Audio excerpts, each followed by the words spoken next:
ஒரு சூடான காலநிலையில பார்த்தீங்கன்னா எங்களுக்கு வேர்க்கும். அதாவது நீர்த்துளி ஆவியாகிக்க எங்களோட உடம்பில இருந்து எனர்ஜி எடுத்துக்கொண்டு தான் அந்த ஆவியாகல் செயற்பாடு நடக்கும்.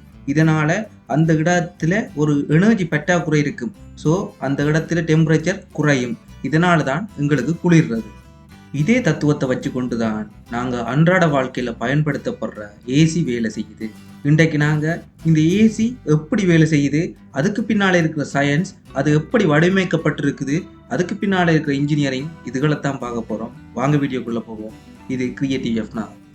நான் உங்களுக்கு முதல் சொன்ன உதாரணத்தின்படி எங்களோட ஏசியில் ரிஃப்ரிஜரன்ஸ் என்றவர் அந்த நீர்த்துளி வேலையை பார்க்க போகிறார். அதாவது அங்கே நீர்த்துளி வெப்பத்தை எடுத்துக்கொண்டு ஆவியாகும். அதே மாதிரி ஏசியில் இந்த ரிஃப்ரிஜரன்ஸ் என்ன செய்ய போறாருன்னா அந்த அறையில் இருக்கிற வெப்பத்தை எடுத்துக்கொண்டு ஆவியாக போகிறார். இதுக்காக வேண்டி இந்த வீடியோவில் காட்டுற மாதிரி மடிக்கப்பட்டு பைப், ஒரு செப்பு பைப்பு போய் அதுக்குள்ளால ரிஃப்ரிஜரன்ஸ் ஓடி திரிவார். ஆக இந்த ரிஃப்ரிஜரன்ஸ் ஓடி திரிகிற இடத்துக்கு பக்கத்தில் கூலையார் நிற்க போகுது. ஏன்னாண்டா ரிஃப்ரிஜரன்ஸ் அதில் இருக்கிற வெப்பத்தை எடுத்து ஆவியாகி உள்ளுக்க போவார், உள்ளுக்கு ஓடி திரிவார். ஸோ அந்த இடத்தை சுற்றி, அந்த பைப்பை சுற்றி, அந்த செப்பு பைப்பை சுற்றி இங்கே கூலானையார் இருக்க போகுது. இப்போ நாங்கள் உள்ளுக்கு ஒரு ஃபேன் உண்டை பூட்டி அந்த கூலானையாரை ரீசர்க்குலேட் பண்ணுவோம். இப்படி தொடர்ச்சியாக நடக்கிறதால அந்த அறையில் இருக்கிற டெம்பரேச்சர் குறையும். இப்படி இருக்கிற இந்த சிஸ்டத்தை சொல்றது எவாப்ரேட்டர்ன்னு சொல்றது. இப்போ மேலே நாங்கள் கதைச்ச அவலத்தை மடக்கிய ஒரு சுற்றுத்தான், அதாவது அவலத்தை மடக்கிய ஒரு தொகுதி தான் எங்களோட வீட்டுக்குள்ளே இருக்கிற இன்டோர் யூனிட். இந்த இன்டோர் யூனிட்டில் நான் மேலே சொன்னதுக்கு மேலதிகமாக ஒரு எக்ஸ்பேன்ஷன் வேல்வும் இருக்குது. இதுன்ற ஃபங்க்ஷன் என்னன்றதை நான் உங்களுக்கு கொஞ்சம் நேரத்தில் சொல்லுவேன். இப்போ நாங்கள் மிச்ச எக்ஸ்பிளனேஷனை பார்ப்போம். இப்போ பார்த்தீங்களா, அறையில் கீட்டை வாங்கி எவாப்ரேட் ஆன ரிஃப்ரிஜரன்ஸ் எங்களோட கொம்ப்ரஸர் செட்டப்புக்கு வருவார். இந்த கொம்ப்ரஸர் எங்கே இருக்க போதுன்னா எங்களோட அவுட்டோர் யூனிட்ல இருக்கும். அதாவது எங்களோட வீடு வழியில் அவுட்டோர் யூனிட் வந்து வெளியில் போட்டுவிடும், அதுக்குள்ளே இருக்க போகுது. அதுக்கு மேலதிகமாக ஒரு கொண்டென்சர் அமைப்பும் இருக்க போகுது. அதாவது நிறைய செப்பு பைப்பு மடிக்கப்பட்டு குறுக்கோட்டு பரப்பு கூடுற மாதிரி ஒரு செட்டப்பும் இருக்க போகுது. இந்த வீடியோவில் நீங்கள் பார்த்துக்கொள்ளலாம் அந்த செட்டப்பை.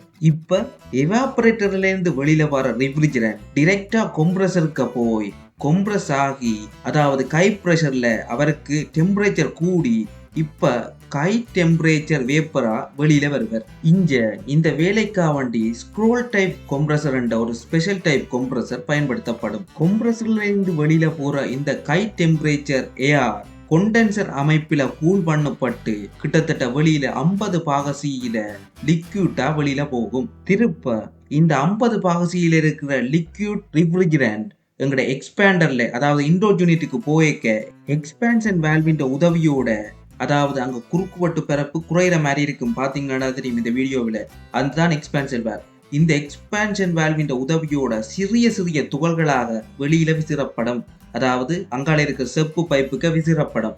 ஆக இப்ப இங்க அது டெம்பரேச்சர், அதாவது வெப்பன்ல சரியா குறையும். இதைத்தான் முதல் நான் எக்ஸ்பேன்ஷன் வேல்வின் ஃபங்க்ஷனை பிறகு பின்னுக்கு விளங்கப்படுத்துறேன்னு சொன்னான்.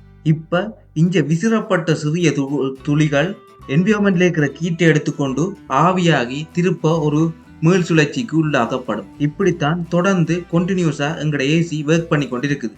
பாத்தீங்களா, இந்த கோல்ட் ரீஃப்ரிஜரன்ட் போற பைப்பில, அந்த செப்பு பைப்பில இன்டோர் யூனிட்டில சுத்தி இருக்கிற ஏஆர் அதுல ஒடுங்கி தண்ணி கீழே ஒழுகுறத பார்த்திருப்பீங்க. அந்த தண்ணி ஒரு கொமன் ட்ரெயின்ல கலெக்ட் பண்ணி வீட்டுல வெளியில விட்டுருப்போம். அதுதான் ஒவ்வொரு நாளும் ஏசி ஒர்க் பண்ணிக்க எங்களுக்கு வெளியில ட்ரெயின் ஆகிற ஓட்டுறன்னு சொல்றது. ஆக எங்கட அன்றாட வாழ்க்கையில நாங்க பயன்படுத்தி கொண்டிருக்கிற இந்த ஏசி, அதாவது ஏர் கண்டிஷனர் எப்படி வேலை இதுண்டு இன்றைக்கு உங்களுக்கு ஒரு ஓவரால் விளக்கம் கிடைச்சிருக்குமென்று நான் நம்புறேன். இப்படி இன்னொரு பயன்மிக்க வீடியோவில் நான் உங்களை சந்திக்கிறேன். இது கிரியேட்டிவ் எஃப்னா.